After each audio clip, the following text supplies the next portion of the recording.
I'm so happy today to have Ben Edtl here. I'm still saying that right? Yeah. Okay. Yeah. Ben Edtl. It's okay. We wouldn't be the first person to say it wrong. It's all good. And I was also thinking this morning, I don't know what this says about me, but you're the third Ben I've had on this. I had Ben West on here, and then my other friend Ben, who's my old boss. It's all about the Benjamins, Ben, baby. Yeah, it's all about the Benjamins. Yeah, it is. But thanks for being here. Thanks for coming on. Thanks for having me. I just thought you had a really interesting background and a lot of the stuff you're into. I share viewpoints on and stuff. So yeah, thanks for being here. And love it.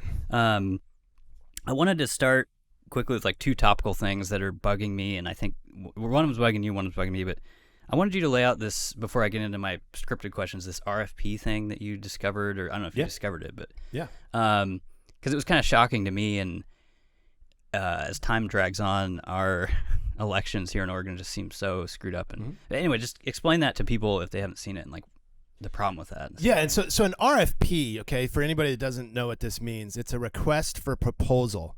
Now, the state of Oregon has a centralized system for all RFPs by every single entity, agency, bureaucracy available. So you can just go through these RFPs, and the link to it is on my tweet, and I'm at Ben Edtl, Ben EDTL on Twitter. So if you go there, you can check it out, and you can click the link, and you can go to this site because it's Sunday, so off the top of my head, I forget what it's called. But all the RFPs are there. And no, I did not discover this, okay?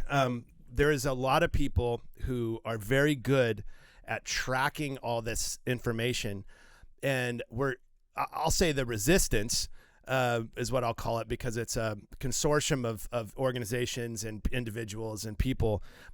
Within the resistance, there is, for lack of better words, by the way, there are people that scour these things and set up alerts, and we do this with legislation. I mean, there was 5,200 bills in the last session. Okay, so it's you have to have different groups looking for different things, and even then things get missed.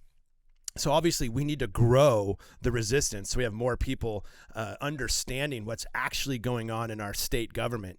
But what this was an RFP, a request for proposal, by the Secretary of State that was seeking a software developer to build a tracking system that could aggregate communication online and social media and so on and so forth, and find what they call MDM, and it's like mis or disinformation, or malinformation, or whatever they call it. MDM is what the Secretary of State's calling it. Whatever they deem that. Yeah, it goes without saying, although there's people on Twitter that think it should be said, that dis and misinformation is defined by the government entities, the government agencies, not by me. Yeah. Right? If you ask me, the mis and disinformation is coming from the state. And you were in media, so it's so easy for the news anchors at KGW to just go, oh, here's the press release from the government agency. Yeah. And they read it and they trust it. Yeah. That's the problem. That's definitely the shift I noticed since leaving, is that we used to get these press releases hot from them and then kind of break them down and say, what's going on with this? Nowadays, they don't do that. They just kind of parrot it, and they parrot it, and they're this is the press release, but it comes across as this is the truth, right? And it's not. So what happened here is that this RFP asked for a software developer who's saying, and in the RFP they're saying that there's a few things that were said that were really concerning. One of it is they're tracking the communication information they call misinformation related to election integrity. Okay. And they want to, quote, mitigate it.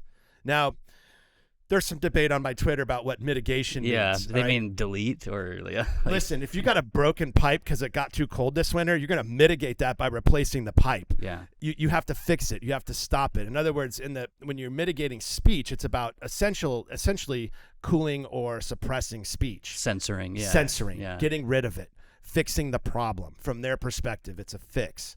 And that's what they're going to do. And they're going to send people who do this regularly, like me. I'm one of the people that do this regularly, and I'll tell you why in a minute. But they're going to take people like me, and they're going to send us that communication and our information to the FBI and the U.S. Marshals and the state police, okay? State police, if you ask me, cannot be trusted by citizens. They work for the Democrat Party of Oregon, and that's who they work for. Local police, sheriffs are far more local. They care about the community. But the state police is a huge concern to me. The FBI is a huge concern to me, and the U.S. Marshals, of course, are a huge concern. Now, there's patriots within each one of these groups. When I say patriots, I don't care if you're a Democrat or Republican. You're someone who believes in the United States Constitution and those inalienable rights that the United States Constitution recognizes. If you don't believe in those things, you're my enemy as far as I'm concerned. It's just that simple. Yeah. And so anyway, that's the concern, right? So they're building this out, and they signed for it on the 27th, which was last Friday, and they're going to start developing. Okay, that software. they did agree to something. Wow, yeah. Yeah. Oh, Well, yeah. It's so interesting because what caught my attention about that whole thing was like I worked for a couple years for a media agency here, not an ad agency, but a media agency in Portland. And so when I see the words RFP, like we used to try to send those out all the time when I worked this place. And I know it's also just kind of a money grab for the companies submitting the RFPs. And I don't know, I've made parodies in the past about how the state of Oregon and technology are not good bedfellows, and I just see this going so south that I'm glad you brought attention to it because I saw it from you. And yeah, and that's my job, is to bring attention to things. So I don't have a huge amount of followers on social media. I mean, I have like, I don't know, 9,000 on Instagram, but I got suppressed on Instagram, and I'll tell you that story. It's fascinating. It directly relates to this RFP. Okay, yeah. And Twitter, it's starting to grow, but I never really used Twitter, and so now I'm starting to use Twitter. But a lot of my followers are people who can push stuff out. They're actual influencers, and so when I put something out, it can sometimes take off. And this is one of those things that took off. And the concern is now on my website at benedtl.com, I put the press release out there, and I angled it from my perspective. There's other people like me putting this information out. Yeah, we're getting it from our consortium of yeah. fighters, And I should say I did see other people too. I think I just first saw it from you, but like Mark Dealman, and there's others. But I in my press release, I angled it to my experience, and here's what my experience is. Now, I'm the second listed on Dealman v. Fagan, which is a lawsuit right now that's in the Ninth Circuit Court against Jimmy Fagan. Against Fagan and the Secretary of State in the state of Oregon.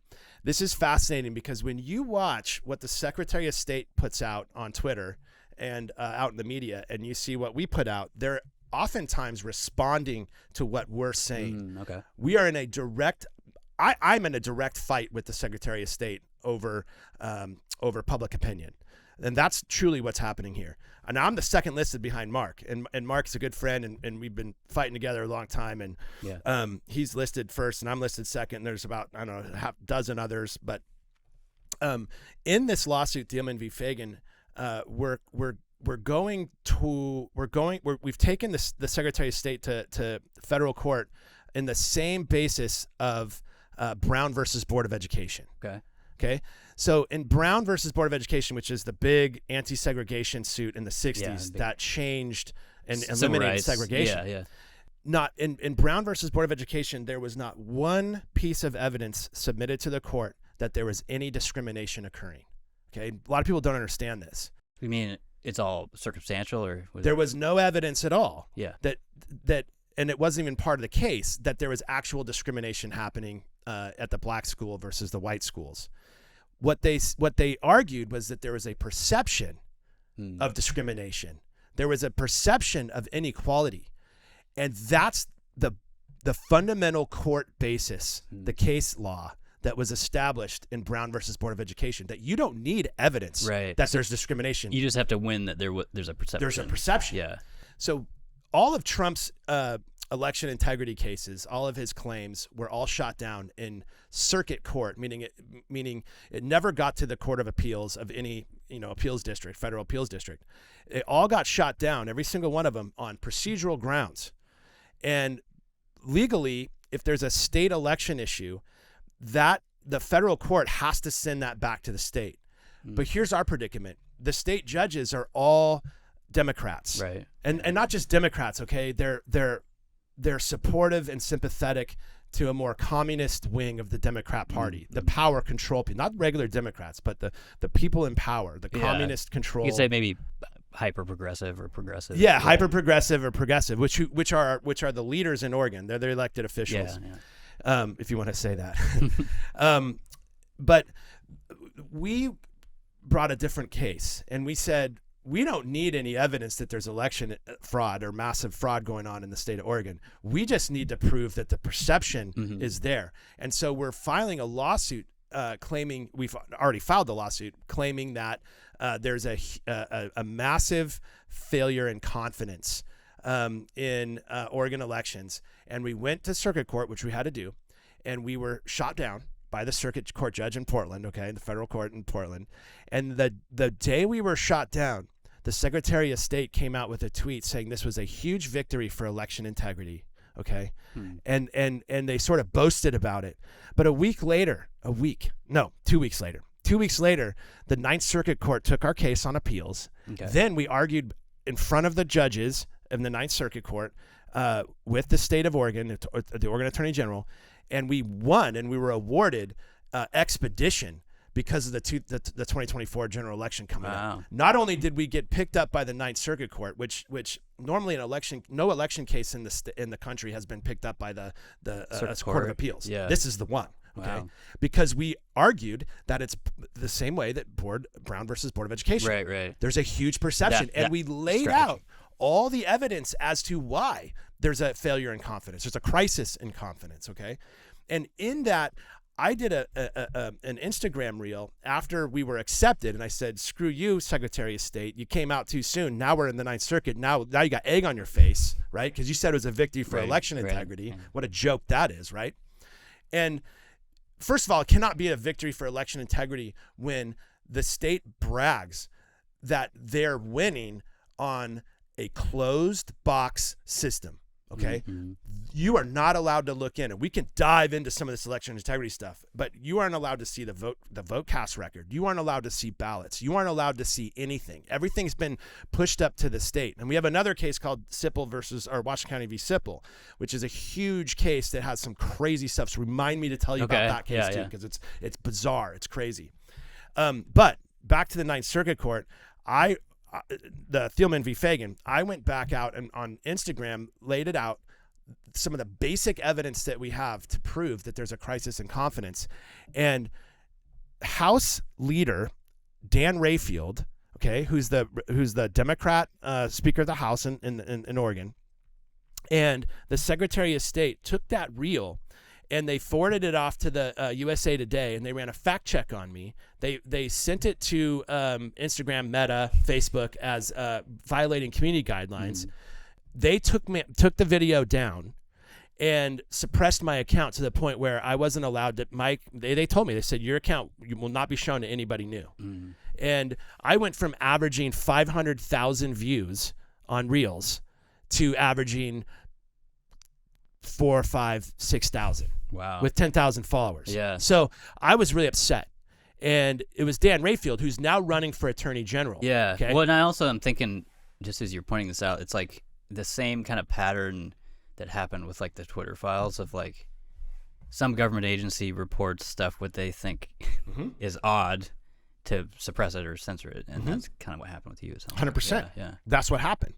The reason I know that it was Rayfield and the Secretary of State is because Rayfield and the Secretary of State had comments in the fact check. Okay. That's all I know. Yeah. Right. How did Rayfield have? Oh, let's go to the Speaker of the House on this guy. They wouldn't mention my name.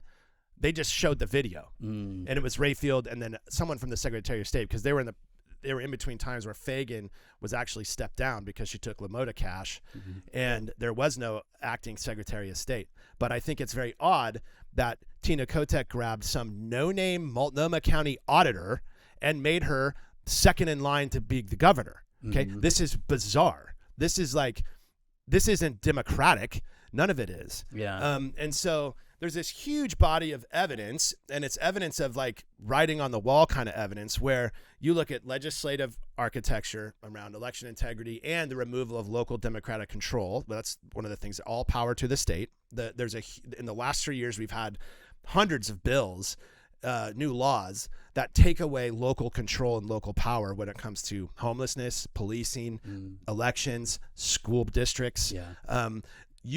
We have this huge problem at Hazelbrook middle school, and there's nothing anybody can do because the school board can't fire the superintendent, right? Only the Oregon Department of Education can, due to House Bill 1525. Gotta be a state thing. It's a state thing. Yeah. So nobody actually works for the school board except the superintendent. So what are we going to do when we're all upset? And what is the school board going to do? They don't even care either. Yeah. Well, it sounds like it's a puppet. It's a puppet commission. It sounds like they couldn't do anything even if they wanted to, right? They can't. Yeah. And they're not going to. And that's crazy. Well, it's a good almost segue, because the other thing I was going to ask you about was just driving me crazy right now is the Portland Public Schools strike, which they're talking about. They'll probably do, it sounds like, but I was just curious, like, your take on that. And I just see it as a whole, like, I get really upset because these kids are so far behind already from the whole COVID school shutdowns. They are. And now these teachers are just like, let's do it again. And, like, the kids are the last ones being thought about, it seems like. And it's like, let's think about the adults. But the kids are just, like, kind of forgotten. And it's power. Yeah. The teachers' unions are the most destructive force in our nation. And they have so much money, too. So much money. Yeah. And they're the most destructive. And that's the goal, right? Look, in 2020, when I was a business owner in Portland, I was like, why are they locking down when the last lockdown, because they used to put all the data, all the COVID cases, the deaths, dashboard, or Wikipedia. Oh, okay. And on the dashboard. Yeah. And I was like, every time they lock down, deaths and cases quadruple, but they're doing it again. And then they did it again. And both lockdowns quadruples, doubles, deaths double, cases quadruple. So they're doing this on purpose because they want this result. It was the weirdest thing to go out on public as a business owner in Portland who did not follow the rules, the new rules. I didn't follow them, but to go out there and say, look at this data, but look at it. Yeah. They're not doing, they know this. This is the data they're putting out, yet they're doing it again and again and again. Yeah. They're trying to drive up deaths and cases. Then you have to stop and say, why? Well, I always assume it's to kind of cement that power of the state, basically. Exactly. You know? you have to imagine. And so that's the only reason they did it. They don't care about you. They don't care about me. They don't care about grandma and grandpa It's dying. more of just, I'm going to flex my power. They're flexing their power. Yeah.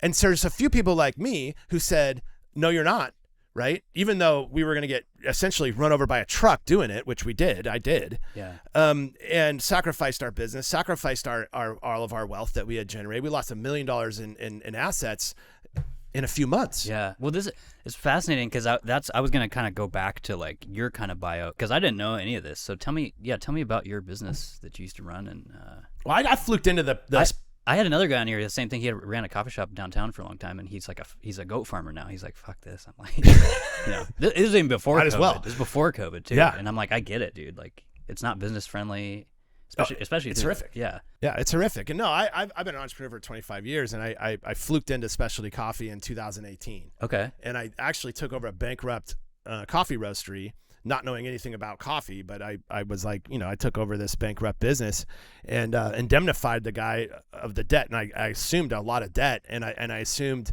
it was not very smart.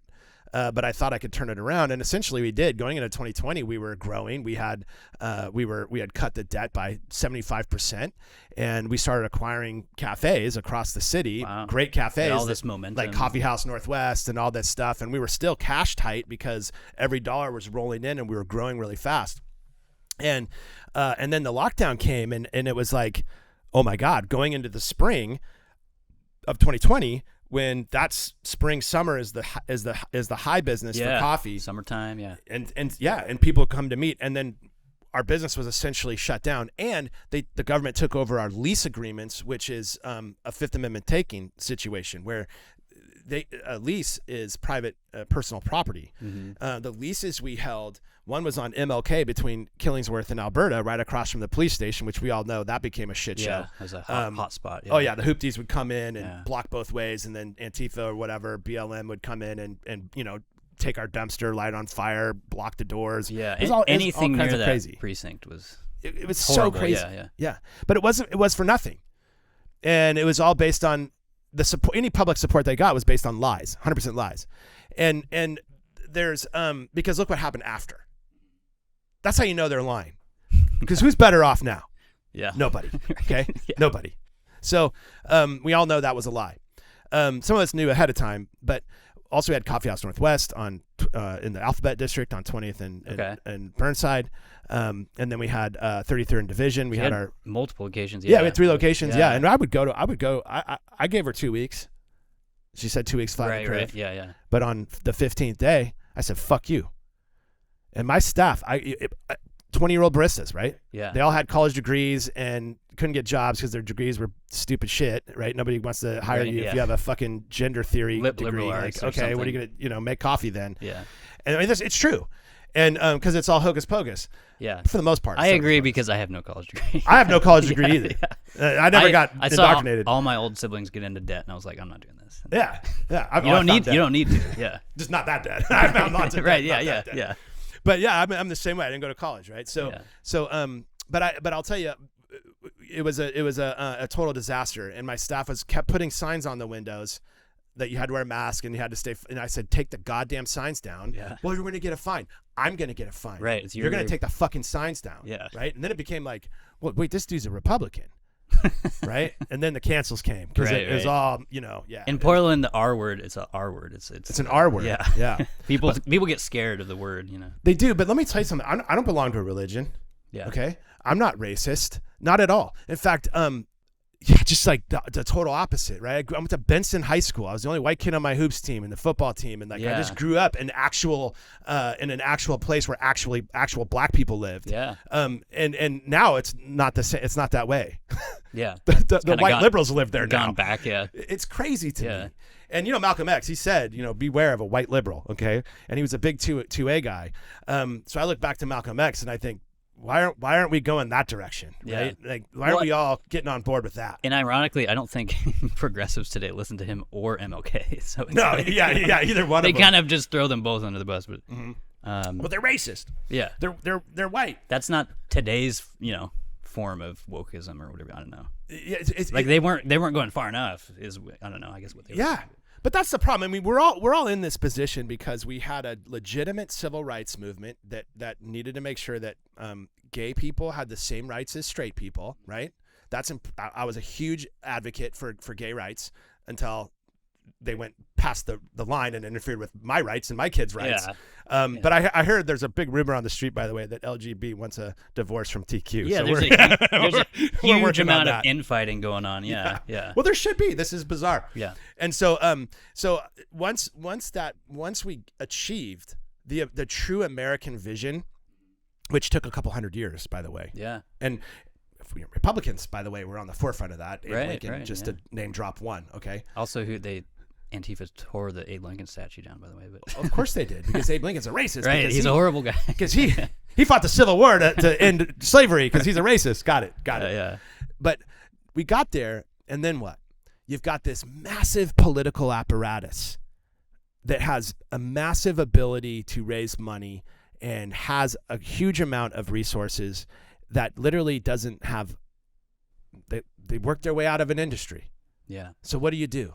Well, it got picked up by communists. And when I say communist, I just mean all power to the state. That's communism. That's it. That's the simple definition of communism. It's all power to the state. If you want to have a school district over here that operates a certain way, you can't, because it's all power to the state. The state decides. So they impose state values into your life. Here's an example of that. As people know, I'm a parent at Hazelbrook Middle School, where the girl was violently attacked by a boy dressed in girls' clothing. I'm just now realizing it. Okay, that's And that video on my Twitter, I broke it. It has 1 million views. Yeah. I put it out there, and as a parent there and a coach, I coached football and basketball for many years in that district. And I went out and put it out there, but okay. This past week, this is what I was trying to get to. This past week was parent-teacher conferences. Mm-hmm. So we have a child at one elementary school and then one at, of course, Hazelbrook. And my wife's like, I can't find the Hazelbrook parent-teacher thing. We're trying to schedule it with our older son's teachers. And we can't find it. Like Wednesday night, we're laying in bed. It's like, I don't know, 9:45, 10 o'clock. She goes, oh my God, I found it. I was like, what is it? She goes, it's called Family Partnership Day. Okay. They didn't call it parent-teacher conferences anymore. Yeah. It's Family Partnership Day. Which is a little confusing, to say the least. Yeah, it's a little confusing, right? And I'm sitting there, and all of a sudden, my blood boils, dude. I start getting like a real visceral, emotional response to this. Yeah. And I work in the business of fighting communism, and fighting for actual civil rights. Okay, I'm a civil rights leader. That's how I would title myself. And I'm used to the bullshit. Okay. This kind of bullshit, this language bullshit that they use. So I'm used to it. It never makes me mad. Set something off. Yeah. That set something off for me. And I was like, ooh, what? Oh my God. I was like, I got to take a deep breath. My mind's like, I wanted to jump out of bed and just start like, what the fuck? What the fuck? What the fuck? I was so mad, right? And I'm like, why am I mad? So I'm like, okay, breathe. All right. Think clearly. Why am I mad? And I'm like, it hits me after a few minutes of calming down that they're not my fucking partners. Yeah. They're not my fucking partners. They don't fucking parent with me. Yeah. They do not have a right to. They cannot say they have a right to. But that's what that language is. Yeah. That we're your partner. We help you make decisions for your child. Right. We decide if they can have an abortion, if they can decide that they're a different gender, or if they're gay or straight, or any of those things. We get to decide. If they have a health concern, we take them to the doctor because we have the clinic at the fucking school. Yeah. Okay. Well, and this is what makes me mad. It didn't just make me mad. It scares me. Well, now Oregon, Washington, and California all have these like teacher separation laws, right? Like if the student comes to the teacher and tells them they're a different gender, all that stuff, they're protected. And they're protected. So they asked me. My son sent me this. He goes before back to school night. He goes. He's like, it's my stepdad. He's like, Ben, look at this, dude. And it's a questionnaire that all the kids received. And in that questionnaire, it says, how do we want you to address your pronouns while your parents are here? Okay. I am not shitting you. Just while you're there. Yeah, that's even weirder. Yeah. It's very weird. It's very weird stuff. This whole idea that the government agents, which I'm sorry, teachers, you are government agents. Now, I was raised by a family of public school teachers, by the way. Yeah. Okay, they're all public. I mean, school if you're teachers. in the public school system, you basically are. Yeah. They're an agent. They're a government agent. Yeah. And so that's what made me mad. I was actually scared because they're starting now. The kids belong to the state. Everything belongs to the state. This is communism, people. You have to fucking wake up. Yeah, well, the school. This language is communism. Yeah, that's what it is, and they're taking you. You have to stand up and say no. I do not care if you are liberal, because let me tell you something. I am a liberal. I am a Portland liberal. Yeah, I'm right there with you. It's, I'm still a registered Democrat, and that's mostly how I used to vote prior to like 2019 or so. I don't know. Totally. But yeah, it's I totally get what you're saying, and I can understand why you're so fired up, because I don't have kids, but a lot of people that have kids definitely feel this way. And it's like you've seen this eroding over the past 2 or 3 years specifically of like, yeah, that school boards and districts, they want to be the parents basically. They're not just it's not that they want to be. They're declaring it. Right. They're taking it. Yeah. Okay. We're past they want to be. They want to be was 2015. Okay. Yeah. Now they're declaring it. When I saw that message that said Family Partnership Day, that's a declaration. And that's what scared me. That's what made me mad.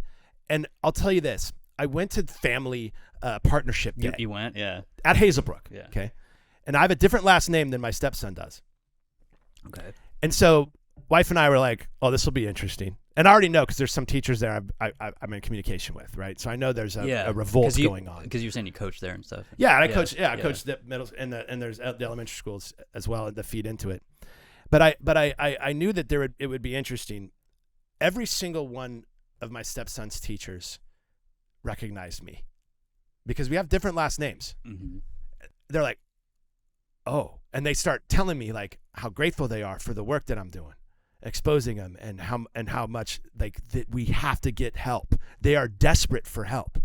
The majority of the teacher, every one of his teachers said that to me when they recognized when I sat down at their table. They went, oh my God, oh my God, right? Yeah. Thank you. Yeah. Right. And it's genuine. It's not like they're, and then there was a couple dirty looks walking out. I saw a couple that were like, yeah, what? But it wasn't most people. It was all his teachers. Yeah. Every one of his teachers Those are done with this. Yeah. And they're Democrats and Republicans. And they're done. They're over it. But there's nothing anybody's going to be able to do until we can fix our elections. Nobody elects communists in the United States on purpose, consciously. They don't do it. They don't do it. Yeah. And the faster we wake up, the harder they're going to have to ratchet in the algorithms in our election systems. And that's what they are. Washington County v. Sipple. Yeah, you still told me to ask you about that one. Because that's a separate case, right? It's a separate case. Yeah. Yeah, it's a separate case. And that's Washington County versus the state. Versus Sipple, this guy, this individual, Tim Okay, Sipple. one guy, okay. He's a Free Oregon member. Gotcha. And I see. yeah, and I started Free Oregon after losing our businesses. And I decided, I was by myself. It was just me. Free Oregon was Ben Edtl. And I didn't have any friends or anybody that wanted to join me. Yeah. So I thought, well, fuck it. I'm going to go do it myself. And I don't care. I'm going after Kate Brown and I'm going after these people. I'm alone if I have to or with people if not. I didn't care. I was like, I'm going. But anyway, Tim Sipple Free Oregon grew very fast. But Tim Sipple is one of our members. And he's in Washington County where I reside now. And he was trying to figure out, this is after the May 2021 special election, the big hot one which I didn't write it down, but that the election thing that bugged me about that was Multnomah County made a printing error on the ballots, and it cost $300,000 because they had to reprint. That crazy. This is the kind of stuff that you pay attention over time. You're like, maybe these guys don't know exactly what they're doing. Mm-hmm. We had the same when problem a simple just last error year. like that costs $300,000. But anyway, in the midterm in Clackamas County, we had the same thing. Yeah. All the ballots were misprinted. Yeah. Now you have all these extra ballots. Fascinating. Anyway, sorry I interrupted you. No, but these are good points. Yeah. Why does this happen? Oh, it's a mistake. Why are all the mistakes all of a sudden happening? Well, it's interesting to me too because I hear, and I used to feel this way when I was a more liberal person, but that the paper ballot's ironclad. Yeah. And then you start seeing shit like this, and it's like, okay, if a simple mistake's gonna cost $300,000, maybe it's not ironclad. You know, like I don't know. It's not ironclad. Yeah. It's not. The results are ironclad. And look at this. So Tim Sipple versus Washington County versus Tim Sipple. Yeah. Tim goes, hey, after the 2021 May special election, we had this school board race in Washington County and all across the state. And something didn't look right because there was 3 conservative candidates in Beaverton and 3 progressive candidates in Beaverton. Now, all 3 conservative candidates ended up with like almost the same number of votes each. Okay. Without very much discrepancy. Yeah. And nobody's like, I'm a Republican. Okay. They're just, we're just doing our thing. The liberal candidates had discrepancies in the thousands. So the winners, some had 8,000 more votes. Some had 4,000 more votes. Some had, 3,000 more votes. But it's not a flat. It wasn't like, oh my God, if you plot it out, it's almost a line for Republicans, but the Democrats were like choppy. Yeah. They had different numbers of votes. And so he thought that was odd. And of course I thought that was odd.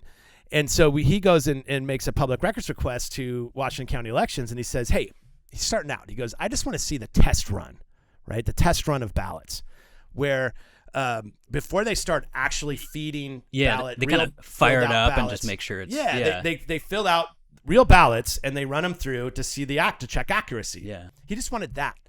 And so they go, okay, this is back in 2021 where they'd actually give you that to you. They won't give it to you now. It's illegal. It's all locked up. But it's been the state legislature made it illegal while they had a supermajority. So they give it. So we got it on a thumb drive. Come pick it up.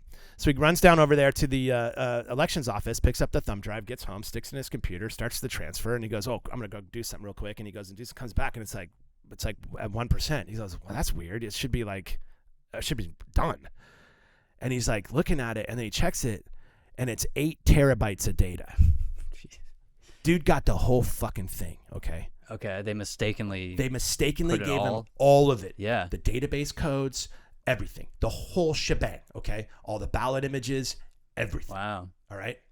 And he calls me up, and he's scared shitless, and he goes, "What do I do?" And I say, you give me a copy of that right now. Right That's now. a lot of data. Yeah. Yeah, right now. Let me. Well, I don't know if I should do that. Okay, we got him connected with Stephen Jonkis. They try to make some calls. Jonkis, who's our civil rights attorney for Free Oregon, and he's the main guy in Oregon for this. You go, hey, he calls his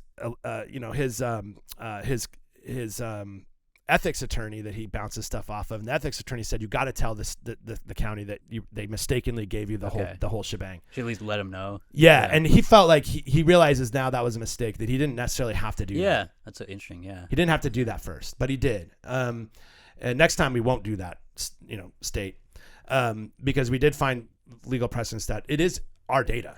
Yeah, it is our data. And yeah. In my mind, it'd be like, well, it's their mistake. It's their mistake. Yeah.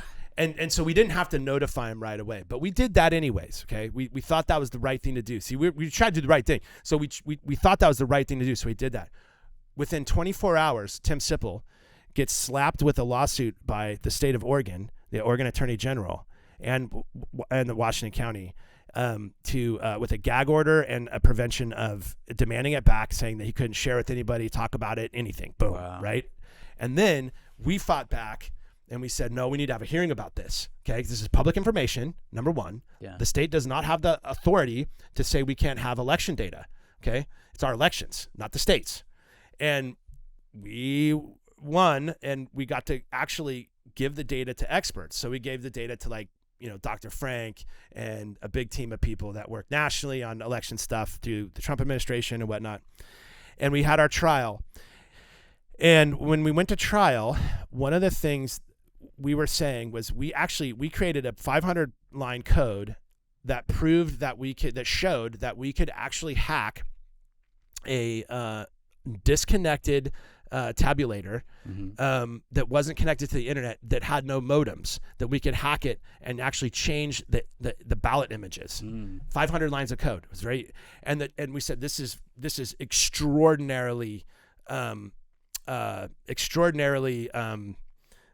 vulnerable, okay, to massive fraud, because you could literally. And that's a good point, yeah, because that's what, back when I was more of a believer of it, that's what they always pointed to. There's no internet connection, all this stuff. There's no internet connection. And nowadays, yeah, I imagine it's a lot easier than it used to be to gain access to or tamper with that stuff. And what they have, and this is on video, but I'm making my fingers very, very tight together right now if you're just listening, okay? Yeah. They have in these machines, who are made in China, okay, little tiny modems that are this big, and they're in every one of those machines. And even when they don't have internet connection, you can tap into them, okay? All of them. They're designed that way. So on the record, in Washington County Courthouse, in a judge's courthouse, in a judge's courtroom, the state agreed that's the case, even though they lied publicly about it all across the nation. They lied about it, but they said, yes, that's true, but this is why the public cannot see this data, because it's so vulnerable that anybody who has this data can essentially modify any outcome of any election they want to from a car outside the elections division.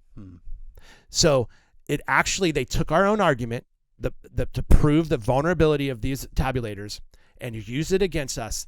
And we then came back and we said, and we showed them the data. We had a deep run analysis. We had all of it there.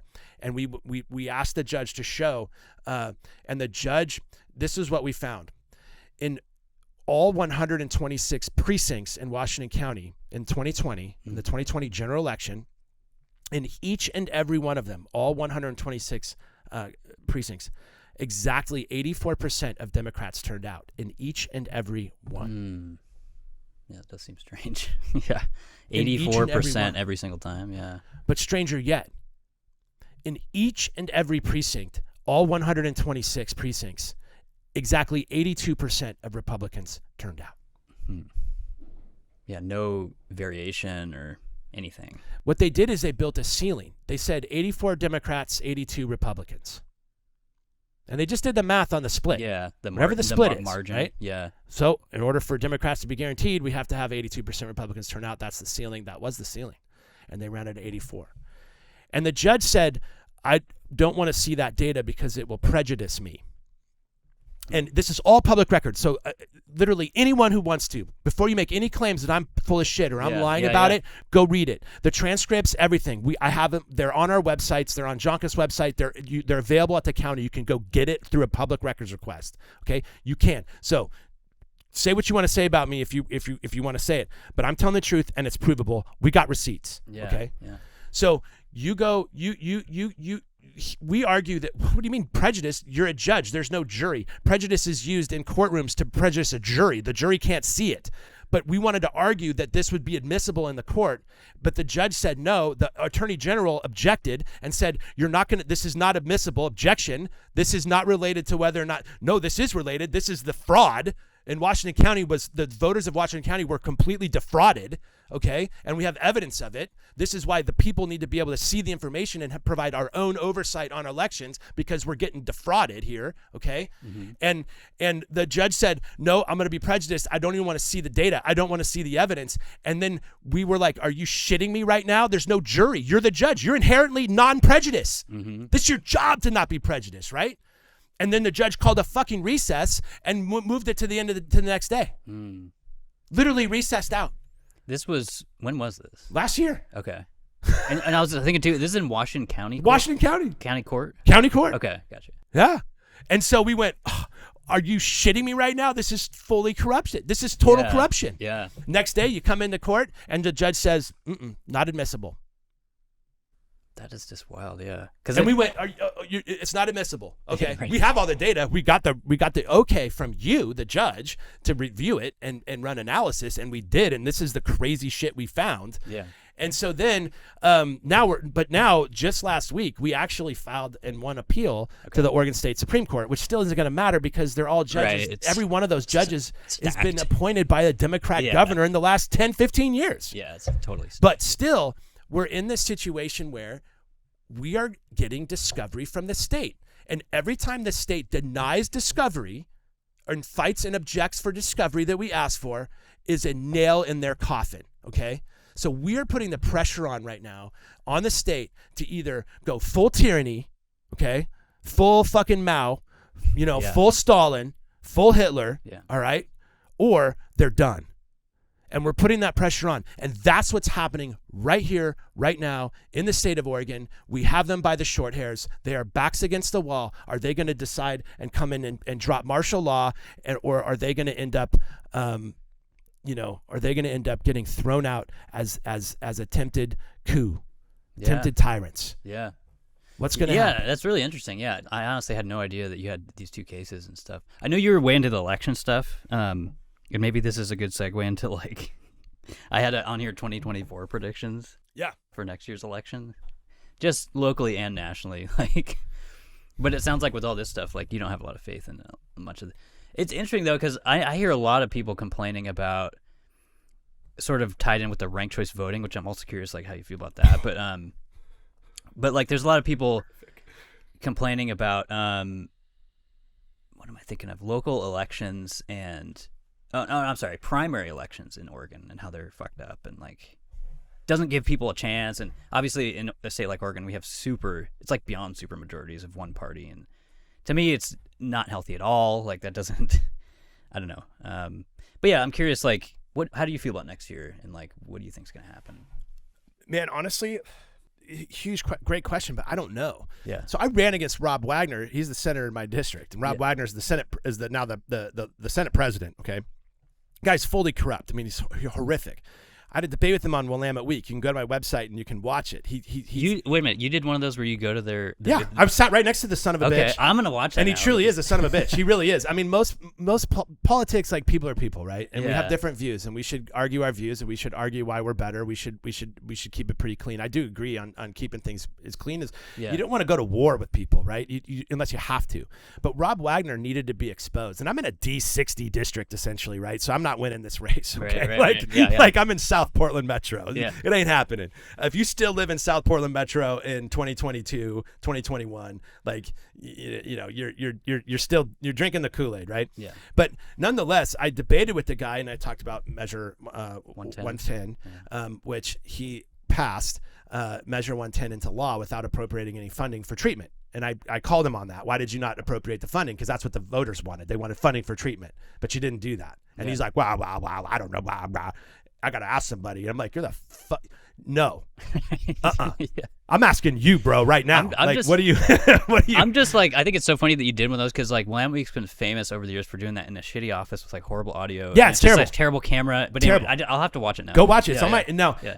When you go to Willamette Week's website, all the legislative races, the debates are on their website except for mine. They took ours down. Took it down or scrubbed it. And I sat there with their journalists who were talking about all these different crime measures and homelessness measures that were passed, and they're like, "Well, I'm the crime correspondent or public safety correspondent, and I didn't know about this." I'm like, "Yeah, because you're not doing your job. Like, you got a laptop up. Go to benedl.com right now and click on bad bills."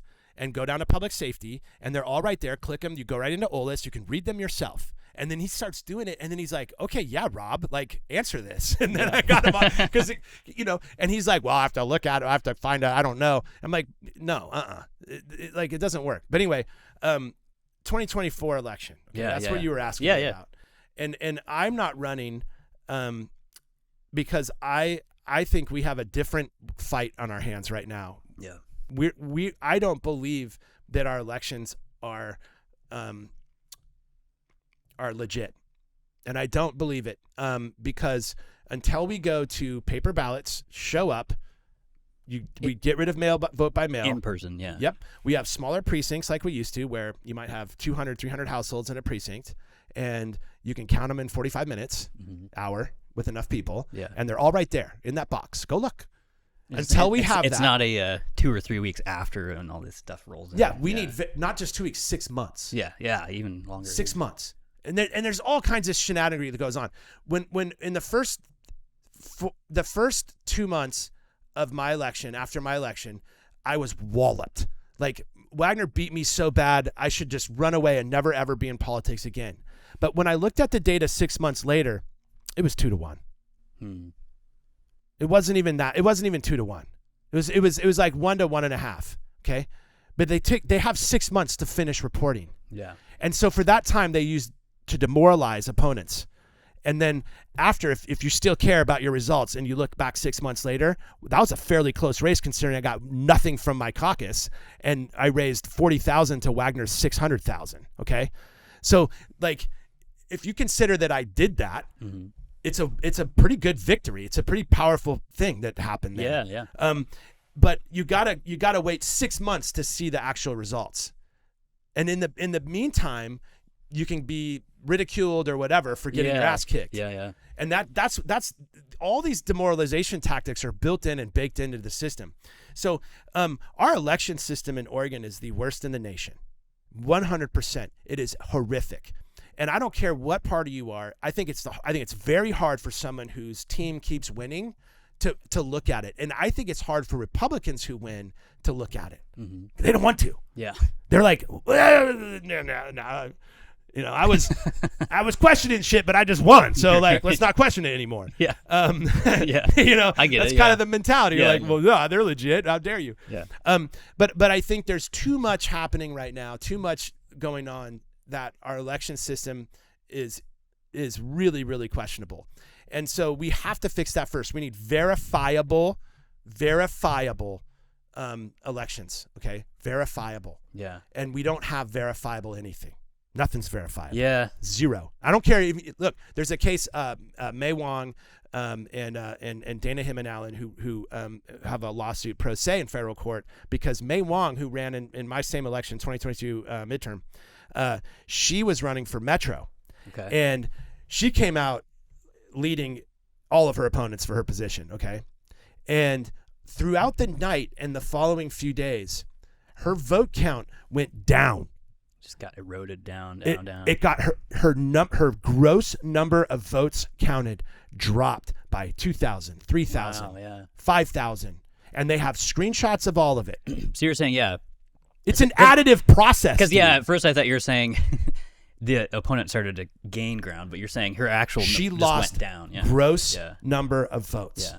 Okay, so they're in federal court right now and possibly going to the Supreme Court because her rights were violated as a candidate because when she demanded a recount, they did a 10% spot check recount. Mm-hmm. And that wasn't enough. She had the right by the United States Constitution to demand a recount. And so the state was in violation of federal law. And this goes back to the SOS. Like the SOS with this whole RFP thing, they're saying, well, the federal government, we're just trying to be compliant with the federal government. But this is their positioning. The state of Oregon, the only thing that it has to do to be compliant with the federal government is to ensure that civil rights are not violated. Okay. That's the only compliance. Otherwise, we're a state. Right. You can do whatever we elections want. how you want. That's why they always push it back down to elections. Yeah. Okay. But you can't violate civil rights. Now, when a candidate's civil rights are violated, which they were in Wong's case and in Dana's case, they go to federal court, and now here they are.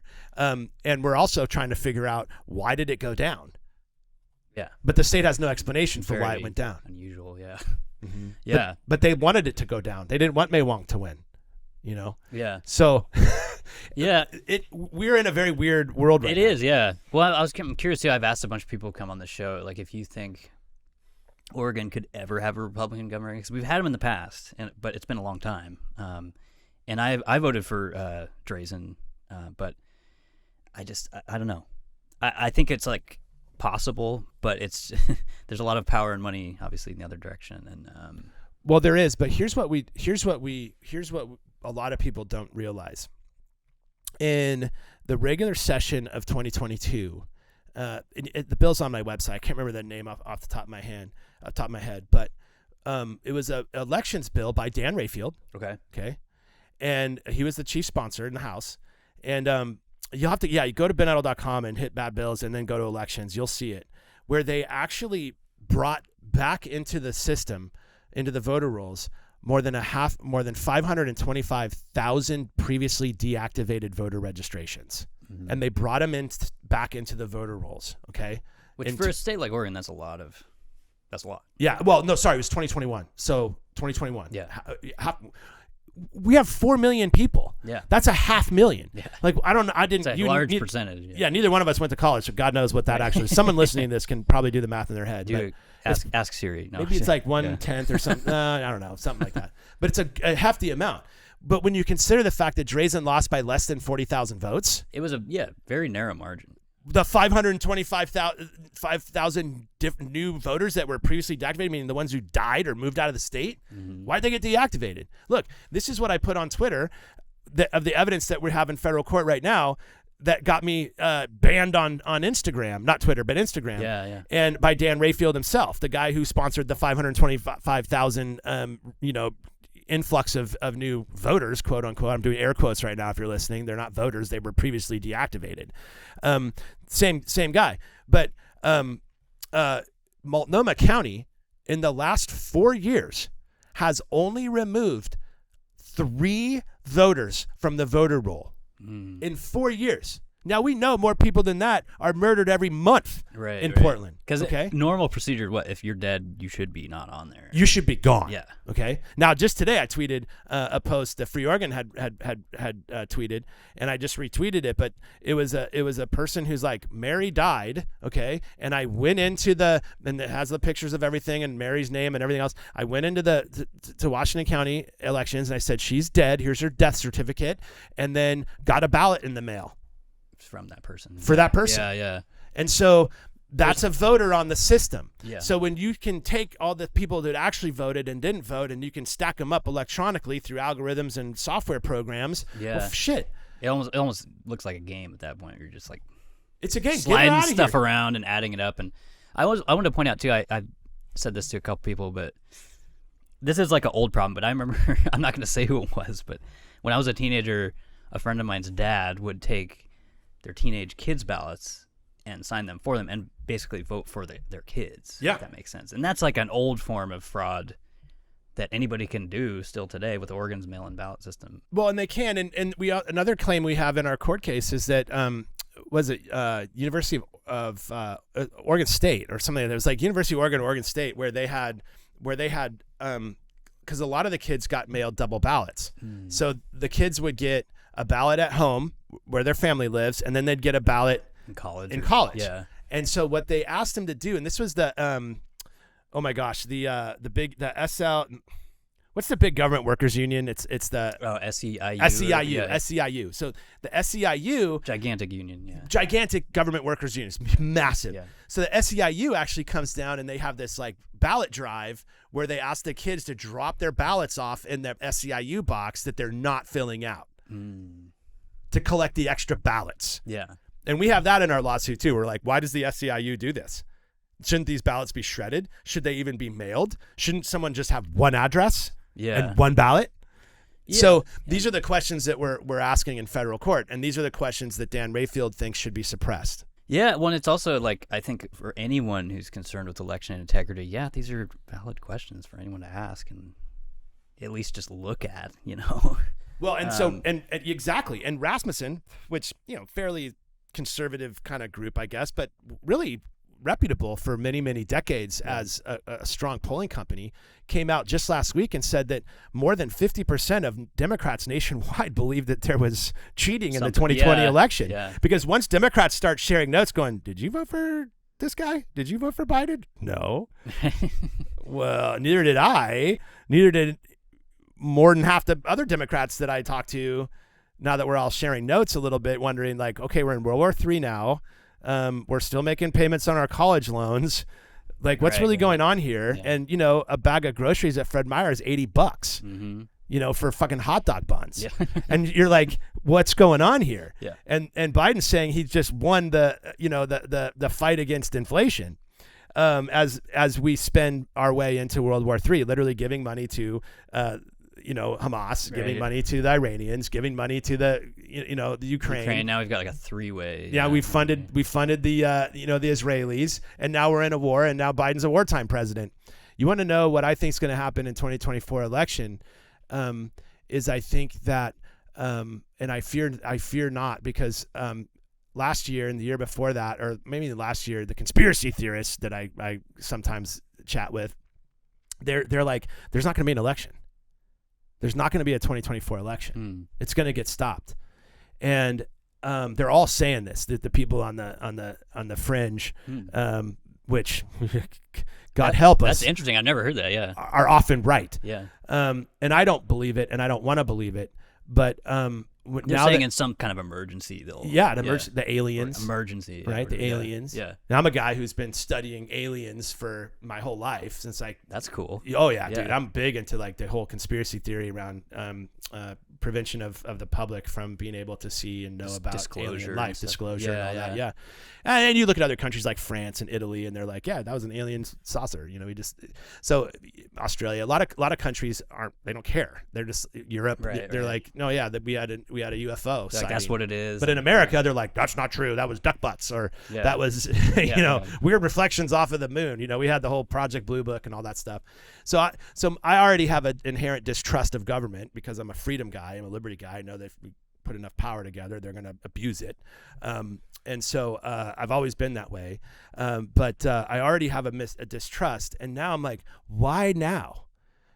Why now is the Pentagon releasing this stuff last year? And why now are we having these big inquisitions on what the government truly knows, which anybody that studies this stuff knows the government knows all this stuff. We got their technology in the 40s and Roswell and all this stuff. Like you can only lie so much, but people believe the lie because they want to believe the government. Because I think for people, when they realize that the government, 90%, if not 99, or if maybe even potentially 100% of what the federal government says is not true.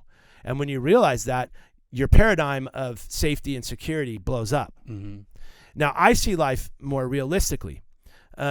I believe in God, and I live my life faithful to God as I understand God. And like I said earlier, I'm not a religious guy. I was just thinking that, but I see the distinction. Yeah, I go to church, but I go in the basements, where we can say the F word. And you're like more like spiritual to God. You're not like a dedicated to one religion. I'm not religious. Yeah. There's too many religions to think one's right. Yeah. But I have a lot of respect for a lot of them. Yeah. And I've learned a lot from that. But I'll tell you, man, I don't know why I lose my train of thought here and there, but I do. It's okay. I'm just curious, about this 2024. Yeah, the 2024 thing. So here we are, all this alien stuff's coming out, and they boil the frog, man. Like they just boil the frog. It's what they do. Yeah. And when I say they, I just mean the government, right? Right. And as we get into more, we're just in a frog boil. But now this whole thing in the Middle East. I mean, we have 18 battleships in the Middle East right now. Yeah. You know, carriers and stuff like that, aircraft carriers, and we're bombing Syria right now, and we've been fighting this quote war in Ukraine where there's like 60,000 plus Ukrainians have been killed by the Russians. Yeah. I mean, they're getting their ass kicked over there. Lord knows, like between all this, like trillions of dollars. Trillions of dollars. Yeah. And we're protecting our, we have similar situations like we had in Wuhan. We got these weird labs going on over there, and there's this weird Nazi thing going on in I know. Ukraine, Ukraine's had like those labs for a while. 100%. And they have like Nazi divisions in their military and stuff. Mm-hmm. Yeah. They do. It's in their government. Yeah. And so I'm like, this is just so weird to me. And now all, of course, the Biden, Hunter Biden stuff. And I actually have all the contents of the Hunter Biden laptop. I got it from a friend of mine. I do. I got it from a friend of mine in the intelligence community. But there's a lot. Yeah. There's a lot going on around. Yeah. And now here we are. You got aliens, war in the Middle East, war in the Eastern Europe. Okay. Obviously, the economy's also in the fucking garbage. It's in the garbage. Yeah. And I don't care what anybody says. Go to the grocery store. How much does it cost? It's awful. Yeah. It's bad. Anytime you go to restaurants, $25, and everything's expensive. It is absolutely crazy. You don't need anybody to tell you anything. All you have to do is live life in Oregon. Now, part of the costs of Oregon are really high because of all the carbon credits and the climate change crap. Taxes. And I'm a full believer in climate change, by the way. I just don't think we're in a crisis. In fact, I know for a fact there is no climate crisis. Yeah, I'm probably on that same page of like there's a lot of alarmism. Mm-hmm. There's more than that than there is actual evidence. And the stuff that bugs me with that is the whole disaster thing. I don't know if anyone follows Michael Schellenberger, but he points out a lot like hurricanes have actually gone down. A lot of these natural disaster stuff that gets pointed out has trended down over the past like decades, and somehow it just gets lost in the noise. But yeah, it's funny that you're talking about this because I literally just this morning, you know what Axios is? It's like a more liberal news site, but I was just reading this morning. They had this whole thing of I guess Biden's team's like freaking out, but they had this whole Axios article basically detailing all of what you just said minus the aliens. Yeah. Of just like they're freaking out because there's like 3 wars and economy's in the gutter and Hunter Biden stuff and the Bidenomics isn't working out. There's just like no positive news, and that's why I'm like, they kind of painted it even this way of like, yeah, maybe 2024 is like the 2022 red tide that didn't really happen. Maybe that's coming next year in 2024, but I don't know. Well, did the red tide happen? I mean, they stopped counting votes in swing states. When was the last time that Nevada was a swing state? Yeah. I mean, this is crazy. Yeah. Well, and also it's like I see why people would say that, but also the Republicans have the House of Representatives, so it's like there was a shift, There was a shift, but there's so much like funny business going on. Pennsylvania adopted Oregon's vote by mail right before. I mean, it's crazy, dude. Did, and then they're like, "Oh, we're waiting to count. We're not getting any reports from our big urban centers." Yeah, you're like, well, that whole race with Dr. Oz and Fetterman was kind of strange. And but Fetterman is like Biden, right? He has brain injuries. The dude can't think straight. Yeah, that's what they want. Biden isn't a president. He's not in charge of anything. He can't say a coherent sentence. He can't walk upstairs or even across the stage. He literally, which is also another thing on the article I was talking about his health. Yeah, he's not. But he's not in charge. He's not leading. He's a warm body. Yeah. He might not even be that warm at this point. The dude is really struggling. And he's like, wow, ice cream. Like literally, it's crazy. Yeah. And so we're kind of like, people are going, what are they trying to defend? And why isn't the Democrat Party really coming at him? Like, why is Kennedy coming in as an independent, which only takes votes away from Trump, who essentially would be the nominee for the Republicans? Yeah. And why in the world, if Trump is a criminal, how come he hasn't been actually convicted of anything? So it's super crazy to me. All of it is like so crazy. We actually truly live in probably one of the most interesting times in American history. Yeah. And no matter how you feel about like the Trump stuff, like if you feel the charges are legit or not or whatever, like you have to admit that doing all of this a year before an election is an attempt to take somebody out of the race. It's no matter unconstitutional. no matter how you feel, if that's He's the Republican nominee for president, essentially. And I'm saying this, I'm not really even a Trump supporter, but I'm just saying, like, Yeah. that's an attempt to take somebody out of a very big race. Exactly, and he's the Republican front runner by a lot. Okay, like dude, he doesn't have to go to the debate. He's still, again, this was in the Axios article. He's still like beating Biden in polls right now. Right now, yeah, he is, and so he's the presidential front runner. Yet he can't talk about the cases against him because of gag orders inflicted on local judges. Like, you got to be. This is so anti-First Amendment. And you can see how deep it runs. Judges, local politicians, state legislators, governors, federal judges, the law enforcement, the FBI, the U.S. Marshals, the military. This stuff is so ingrained, this idea that the First Amendment is not absolute. The Second Amendment is not absolute. Right. These amendments are constitutional not things. Absolute. Yeah. We can sort of have wiggle room. Like, if you say something that's misinformation, then you shouldn't be allowed to say it. It's like yelling bomb in a crowded theater. Hate speech is another one. Like, what do you mean hate speech? Like, how did we all agree to that? Yeah. Really? The whole concept, it's like, if someone wants to look like a complete fucking piece of shit and speak what would now be defined as hate speech, well, you go right ahead, okay? There's going to be you're going to have consequences for that. Well, and the bigger problem is whoever's calling it hate speech is determining what is and what isn't. Right? That's the whole issue with that. Is like, exactly. It's all subjective. It's subjective, yeah. But it's kind of like, it's like, do you know porn when you see it? I can't define porn, but I know when I see it. I can't define hate speech, but I know it when I see it. Right. But it's like one of those things where, I think why do we have this? Yeah. Why do we have this stuff? Why is this becoming law? There's one law. It's freedom of speech. Mm-hmm. And we need to just accept that. People say hateful things about me all day long. Yeah.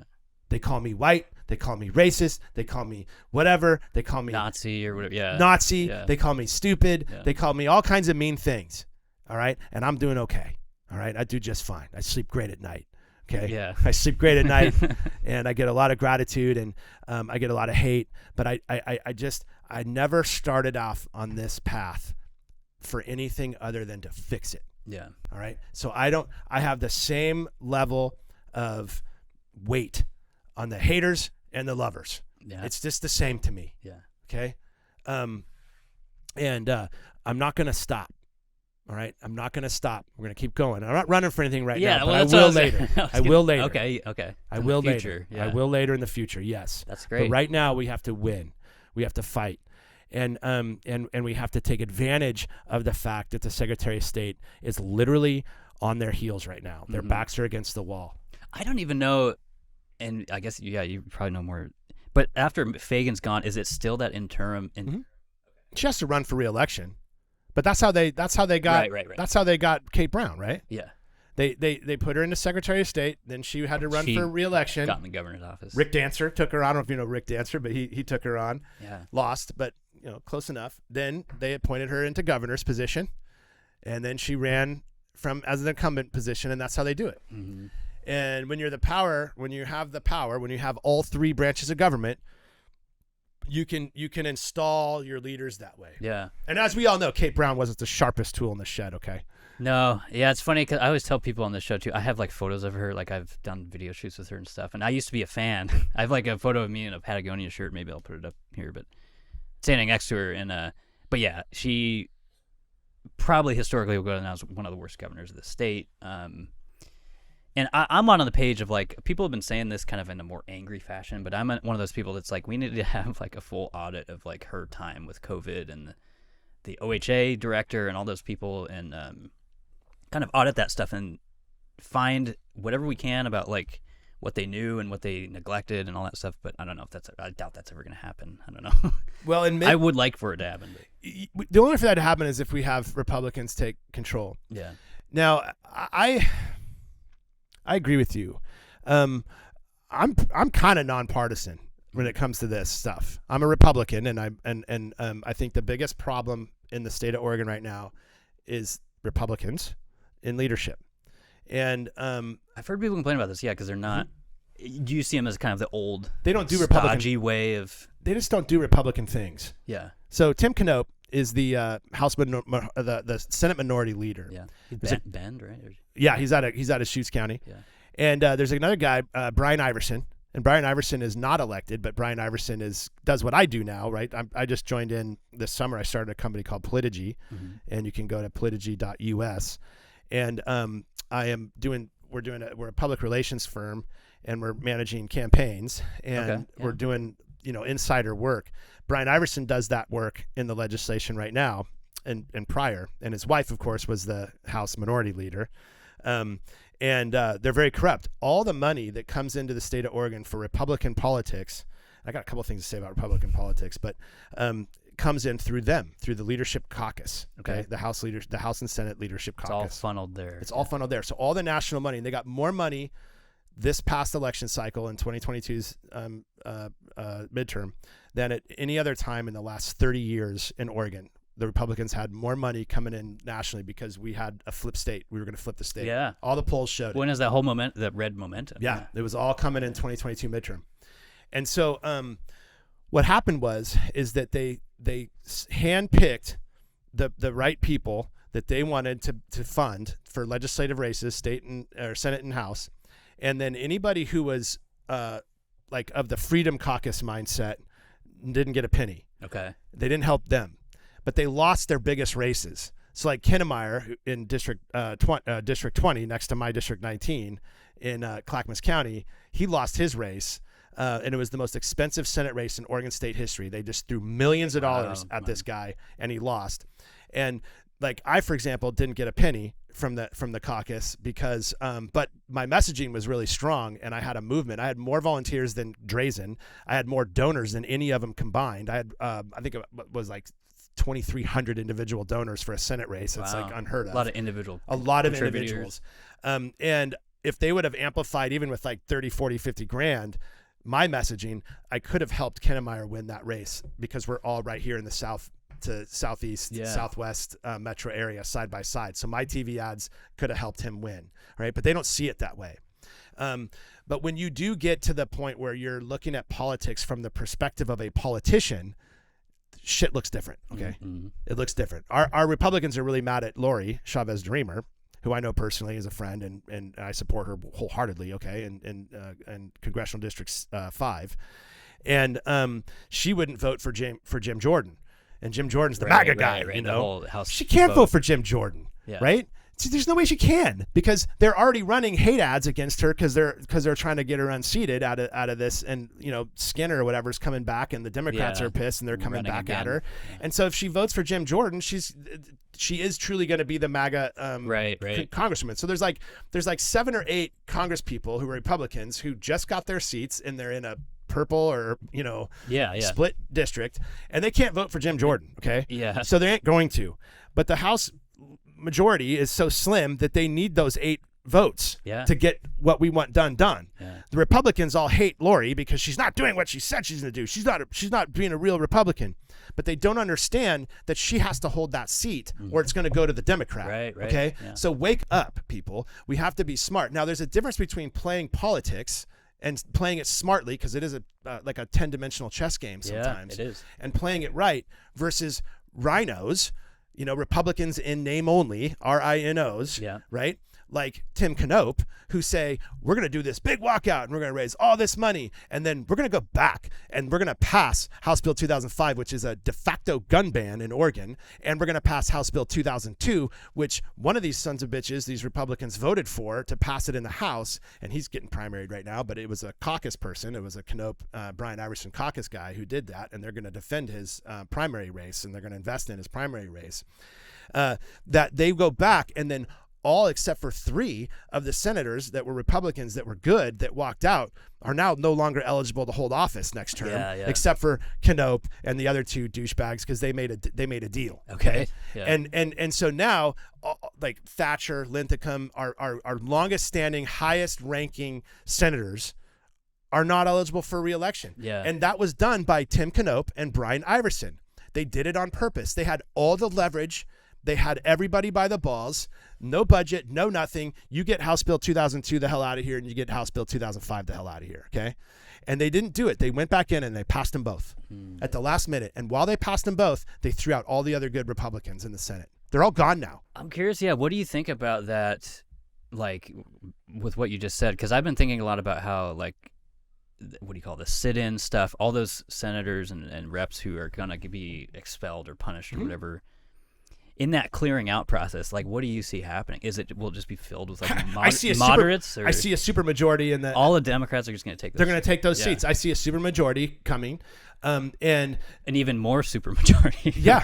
A super majority where they don't need it, but they don't need it was 113. Measure 113 made it so that a quorum was not necessary. Yeah.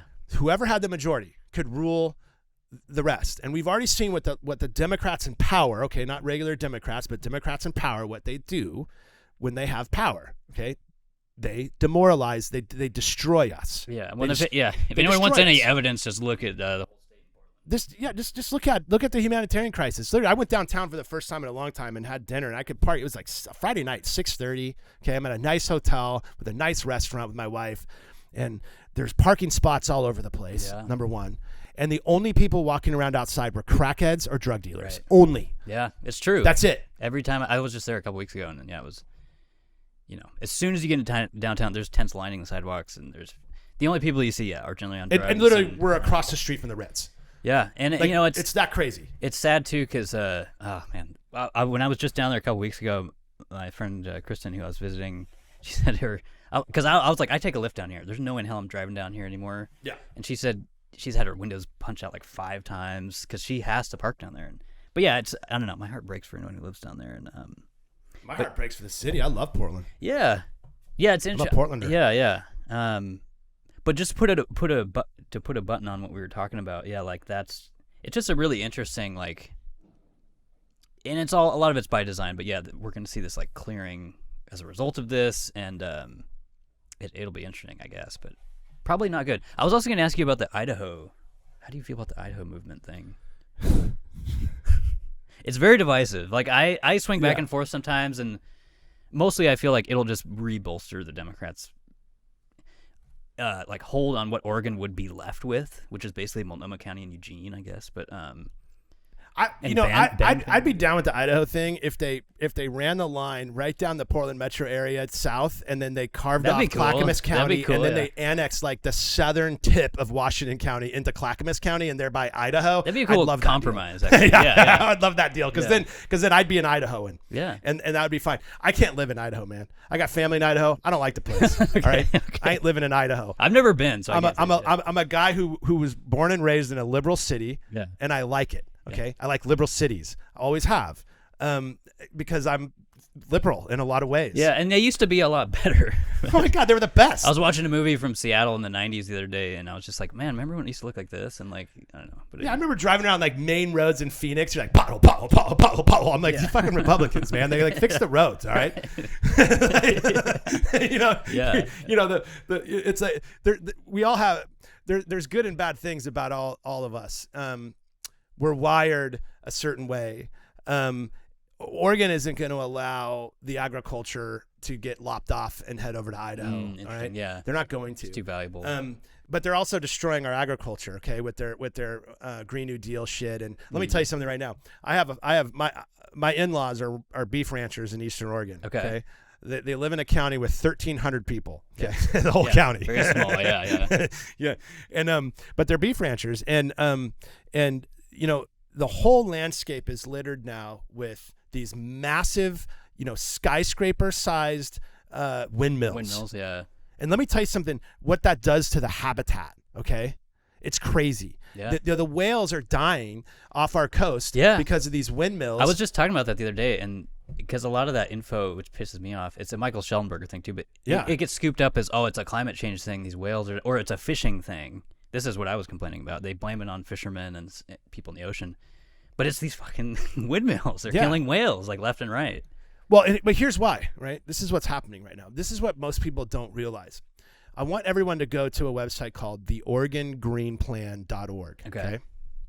Now, the Oregon Green Plan has all the carbon data listed there. You can see it yourself. It's very easy to see. Carbon emissions. Carbon CO2 levels Yeah. and carbon data going back 350 million years. Okay.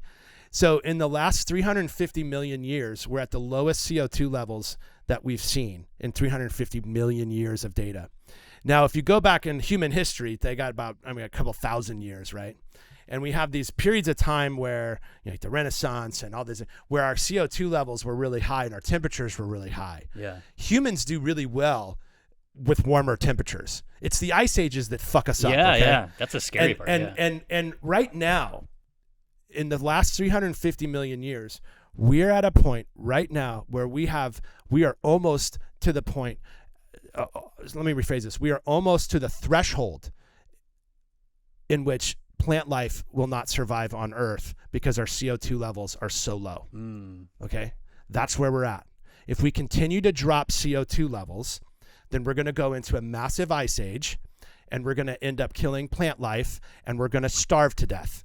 Okay? So this is crazy stuff, right? But it's the science. Yeah, no, well, the ice age thing is interesting because that's what people always talk about, warming, but that's... They said that in the 60s. If you look at the Earth's history, yeah, that's what I've heard other people talk about this. Like, the ice age is the real threat of, like, if we go back into that, nothing survives that, 100%.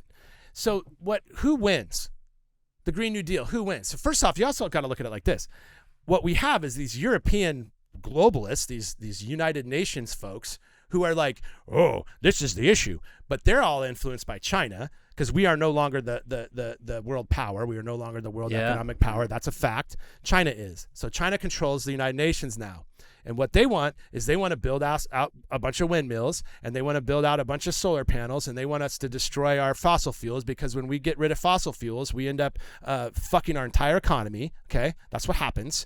And they want to make all these plastics, which is China makes all the plastics in the world. Yeah, it's a lot. Okay, those are all fossil fuel driven materials, and they want all this shit. So this is not coming from what's right.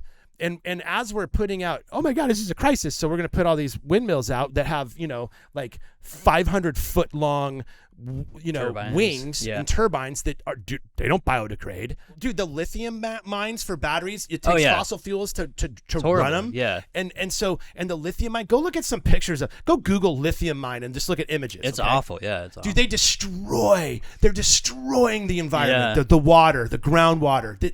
These things are disgusting. And it's okay. And it's in everything. It's in EV cars. It's in every Apple product. I was just watching NFL this morning, thinking like Apple's basically just like a lithium distributor now. Because like it's in the watch, it's in the phone, it's in their computers. We got plastics in our heart, in our organs, in our brains. Yeah. This is new data coming out. All this plastic stuff that humans are consuming on accident. The microplastics. Like, what happened to nature? Right? What happened to going? We are a part of nature, and we can conserve and we can restore our impact on nature. I'm a backpacker. I'm an environmental guy. I'm an environmentalist. Like, you pack it in, you pack it out. Mm-hmm. You leave no trace. There was all these things that I grew up with that I teach my kids, right? When we're out in the wilderness, when finally we're allowed to go. I mean, after 2020, they metered it so hard you couldn't, but they let all the forests burn down. But they got $250 million for the 2020 fires. They got to go to all their environmental groups. So the government gets $250 million, and then they distribute it out to all their climate change people. Yeah, which is who then turn that money back around for re-election. So you have to follow the money here. Yeah. But we didn't conserve our forests. We didn't take care of them. That was the point. We let it be, and we have to get back to nature and to look at habitat, like I think old school Greenpeace. I think old school Audubon Society. I was trying to think, is it Nature Conservancy? Is that a better word for Nature Conservancy? Yeah, and natural look. Now I think that now there's a naturalist viewpoint with our environmental conservation, which I take on. Like, I started. My mom and I were doing recycling, in the 80s when you had to pull it all into your car and drive it to the recycling center, and we did it every week. Yeah. Like, you have to look out for nature, and we're not doing that anymore. What we're doing right now is we're looking out for China. Yeah. And none of the solar power doesn't work. It's not enough energy. When California has rolling blackouts because they're so far ahead of us on the Green New Deal. We're heading there. Our bills are going up. We have to have fossil fuels for essential heating and cooling. Okay. And we should be concerned about our O2 emissions, but we're certainly not in a crisis. In the last 150 years, we're seeing an uptick in CO2, and that right there. But if you look at it from, I don't know, 50 million years, it's like, and then nothing. Okay. So there is a little bit of in the last couple hundred years, there's a little bit of a spike. But we don't really know what that spike is going to be. We're so far away from anything that would be a crisis that we have time to use our technological advances to actually like create a replacement over time for our fossil fuels that's going to benefit mankind and benefit our environment, which we depend on. Yeah. And so I get sad when I hear stories about whales dying. I get sad that we have such a low amount of CO2 in our atmosphere that the algae of which these whales feed on, the gray whales feed on under the icebergs, are dying because our ocean actually sequesters CO2. It sucks CO2 in and it stores it and then releases it. Okay. And so you didn't know that. That's interesting. 100%. But yeah, but that's the whole, because I remember this last summer, they're like, oh, it's at a record new temperature, and that's why. Basically. Yeah. And the algae, what do they need out of the ocean? CO2. Yeah. Okay. That's what they're growing on. So the whales eat the little plankton fuckers that eat the algae. Yeah. Now the plankton fuckers are dead because there's no algae. Right. And so there's no food. Fucks up the whole system. Right? Yeah. And so we have this low CO2 problem. So truly, that's the actual issue. But I'm going to get called all kinds of crazy stuff. But if you go to the OregonGreenPlan.org, you can see for yourself, again, the receipts are there. We have to slow down. We have to question why our government all of a sudden in the last few years wants us to believe there's a climate crisis. Do I believe in climate change? Absolutely. We have climate change throughout the entirety of our earth. Yeah. Okay. Climate always changes. And it's not a new thing. It's not a new thing. Yeah. It's not a new thing. It's a part of nature, and It is nature. Yeah. We fluctuate on our wobble over 80,000 years. We over 100,000 years. We're at different points closer to the sun, or distance from the sun. Our whole entire solar system is moving through space. Yeah, right. Our galaxy people forget is that, moving through space. Yeah. There's all sorts of space radiation hitting the Earth and stuff. And There's a lot of things going on, and to think that we are that impactful, little egotistical to me. Yeah. True, but we're not creating a climate crisis. I think I agree with you on most of that stuff, actually. Yeah. So there's my liberalness. Now my Republican conservatives will be like, that's not bullshit. Yeah. But listen, I'm a truth seeker. Yeah. And I'm not going to stop looking for truth. If that truth turns out that Republicans are bad, or even I'm bad, then I'm gonna admit it and look for it. Yeah. That's the idea. No, it's right? yeah, it's great. I try to be that way too, of just like, I'm just trying to find the honest truth, and like that's what I see now is just way more the opposite of just people that stick to one ideology and just do not budge. And so yeah, I totally agree with you on that. Before I have some like wacky end questions I was with. But I do want to know, like, tell me a little bit about, because you mentioned you're Portlander and all that stuff. I always ask people like your Northwest story. So like, were you born in Portland and stuff? I was born. My mom and dad had a home on 37th and Hawthorne. Okay, dude. Yeah, so that's right that's by where the I live. Hawthorne where I was Theater, born. basically. Yeah. Yeah. Okay. Yeah, they bought it for, I think it was like $14,000 or something back in the 70s. Wow. Yeah, and I grew up in. Did some elementary school at Llewellyn over in the Selwood district. Okay. Moved out to Southwest Portland, but they were too uppity for me. Uppity is not a great word anymore, but they were definitely, it was a different kind of crowd. Yeah. Family and I moved back over to the east side, and back into Moreland, went to Selwood, then went to Benson. And then I was kicked out of Benson in my sophomore year. I was actually expelled from the Portland Public School District. Wow. And then, I went from there, but I ultimately graduated from Grant. I was able to get back in after a while, and I graduated from Grant, and then lived in Portland from there on out. Okay. Until I met my wife 9 years ago. Up here in Portland. Yeah, she lived in Tualatin, and I reluctantly, I mean, she's amazing, but I reluctantly moved out of the city, and I didn't really want to. I wanted to stay there, but I had taken over those coffee roasteries, so my life was in Portland. and that was okay. Yeah. That was a great it's still balance for me. Close by anyway. Mm-hmm. Yeah. But I'm a Portlander true and true, man. Nice. Okay. Let me get through my normal questions here. What's your absolute favorite Northwest thing? Could be a person, place, thing, part of nature, anything. It doesn't have to be Oregon. It could be Washington or Northern California, I guess. Yeah, the coast is beautiful, but I like beaches in Southern California. Yeah, take me to San Diego for that. Yeah. But I think probably, if I were to be honest with you, my favorite, I think the favorite thing I love about Portland is our Cascade Range. Okay. And our volcanoes. Yeah. And our backpacking and all the things that there's so many places within an hour away from where we live that we can be in somewhere that's grand. Yeah. Nature, amazing. Oh my God.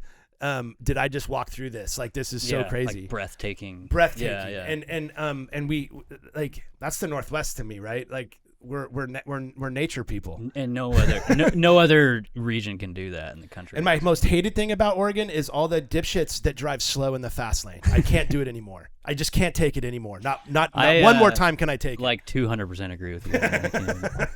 Because you know what's crazy about that is during most of COVID, I had to still go into work because I'm a video guy and just like shoot stuff. But it was just fucking empty. That was kind of nice. And now they're all back, and I'm just like, I can't deal with it. Like, and I'm on the road at like, I don't know, 6:30 in the morning, and I'm like, I expect it to be a little emptier, but somehow these left lane cloggers just lane camp and just sit there going 60. And I'm like, you're not in a hurry. This is fast for Oregon, I guess. I don't know. And you think for all the people from California moving here that our overall driving IQ would increase significantly. It hasn't. When it rains, they're like worse than Oregon drivers. Yeah. You're like, golly, man, come on, it's raining. I know, dude. The amount of times I've said that, like the smallest amount of rain, and people just start anyway. Yeah, people start coming at me for safety reasons, but anyway. Safety last. That's my motto. I like that. Come on, people. This is a new one I've been asking everybody. This is a really goofy question, but when it comes to I can even ask this. When it comes to peanut butter, are you crunchy or smooth? Smooth, man. Okay. Smooth. I'm smooth. Man. Nobody. Smooth I'm on team crunchy, smooth. and nobody has joined me yet. But this is only the third. You're time. a crunchy guy. Yeah. I believe it.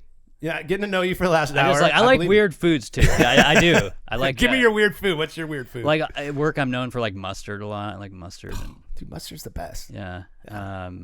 What's another one? I was bringing up Chico sticks the other day, and these kids don't even know what those are. What's a Chico stick? You remember there's like a little peanut butter candy things that. You remember? Yes. Yeah. Okay, I called them Chico sticks.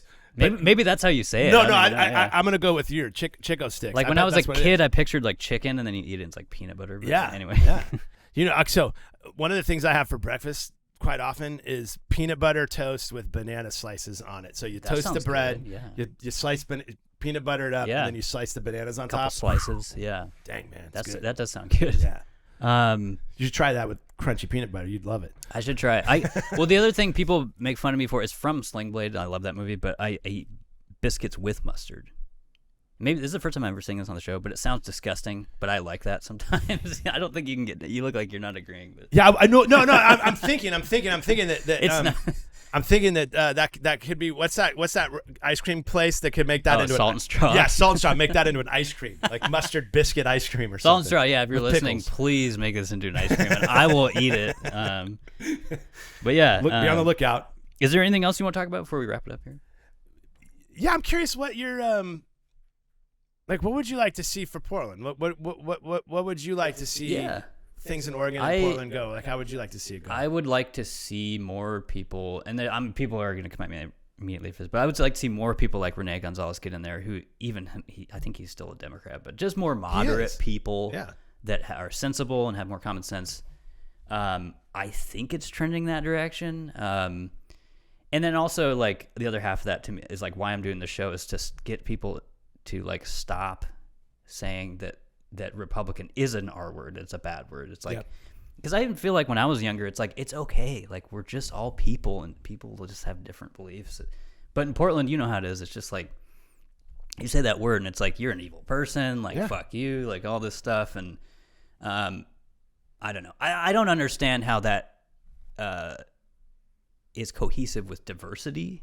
Like, you know what I'm saying? It's not. Like, if you want truly diverse people, you have to allow difference of opinion and thought and all this stuff. So anyway, that's what I would like to see between those two things, is like more elected people that are more sensible in the middle, or even on the right if that's possible, and then this sort of culture shift as well. And I do feel like some of that's happening. It's just hard to gauge how fast, or the rate of it happening. Not fast enough. Not fast enough. Yeah, I would agree. Yeah, I would agree with that. enough. Yeah. But yeah, does that answer your question? Yeah, it does. I think we're wired. I was raised by liberals, progressives. Now they're progressives. Yeah. But raised by liberals in the city of Portland who are public school teachers, and I came out wired different. Okay.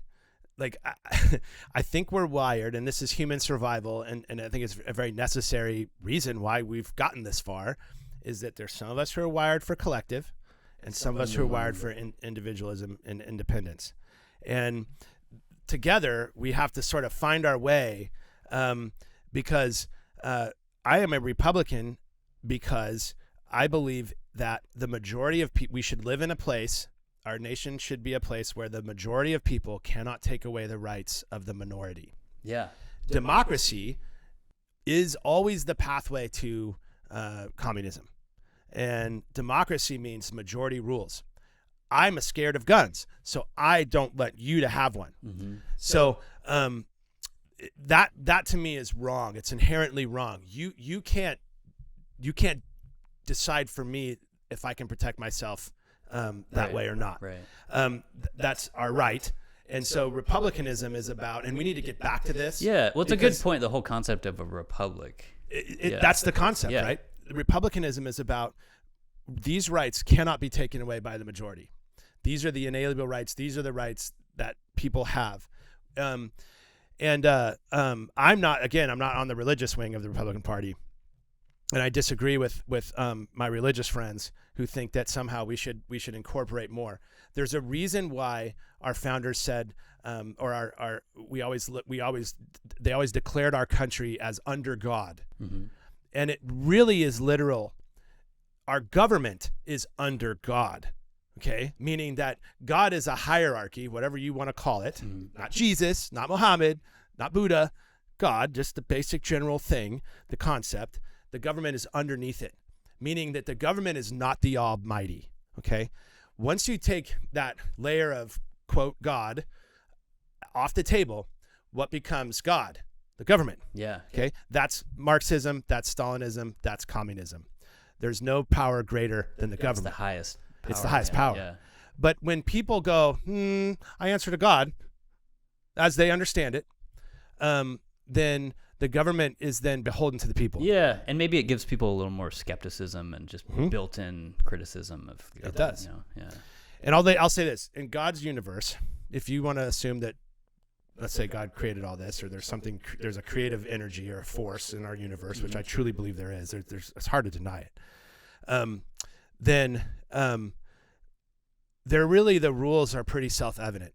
If you're walking down the street at the wrong time in Portland, you could get shot. Okay. Yeah. Robbed. Or even in your car. Or in your car. People have been shot in their car. Just driving down. Yeah. And so that's truly the way God's universe is. A cheetah is fast. It can take down an antelope, and the antelope is also fast and can move, and they're agile. But from time to time, one or the other wins. That's God's universe. When we all live in a bubble, and it's a bubble created by our government, and the government lives outside of the bubble they created. In reality, we're the first responder. We're the people that are responsible for protecting our families and protecting ourselves. There is no one else. There is no one who's going to save us from a government who becomes the aggressor. Okay? It is us. We live in God's universe. The rules are, if you have the guns and you have the power, then you have the control. You have the power. Okay? If you have the money, you have the guns, you have the power. That's what wars are for. Other governments deciding, I want what you have, and I'm taking it. And they can. Yeah. And we can. And that's what we've done. And that can come to us. We have to shatter our concepts of the bubble and realize that it's an illusion. It isn't real. We truly live in a very dangerous world. and we have to participate in our political process. We have to get active, and we have to set aside the things that are petty that divide us. Republican, Democrat, set it aside. Look at truth, the highest truth. We can't let God, our government, become above God. That would be the end of it. Yeah, no, I agree with a lot of that, and I think a lot. But I'm not on the religious side. Yeah, so yeah. This, I look at it things very much like yeah.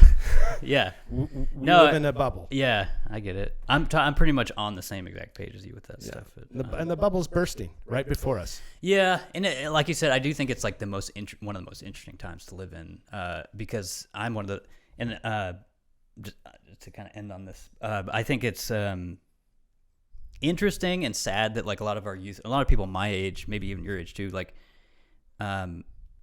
fall into this, like their new religion is all this stuff. It's either government or it's ideology to LGBT stuff or climate change, or it becomes a replacement for religion, and it's just really interesting to see. But anyway, I don't know. Yeah, it's true. It is. yeah. I see it a lot up here, and it just drives me crazy. But I try to be kind of like you are, an agnostic person. I used to be like a hardcore atheist, but now I'm just like a little more open-minded and a little more accepting that, like, yeah, religion helps people and like it has benefits. And well, the energy's there. There's a voice that talks to us right here, right? You got that, right? Even though you're an atheist. Yeah, I mean, I don't know if it's a voice, but like it comes from there. Yeah. Yeah. Well, we have neurons in our heart. It's the second brain in our body. Yeah. So obviously, right. There are thoughts that there is a come voice. from our heart. I thought it would be myself probably, but I recommend people follow that. Yeah. That makes sense. Yeah. Follow that. That's what I do. I follow that. Yeah. And my actions don't always make sense, right? But this is what I follow. And I'm gonna keep following it. Yeah. And I think we'll all do better if we slow down a little bit and listen to that. Totally. Yeah. Well, cool. Thanks, man. Thank you. This was Appreciate awesome. you having me yeah. on.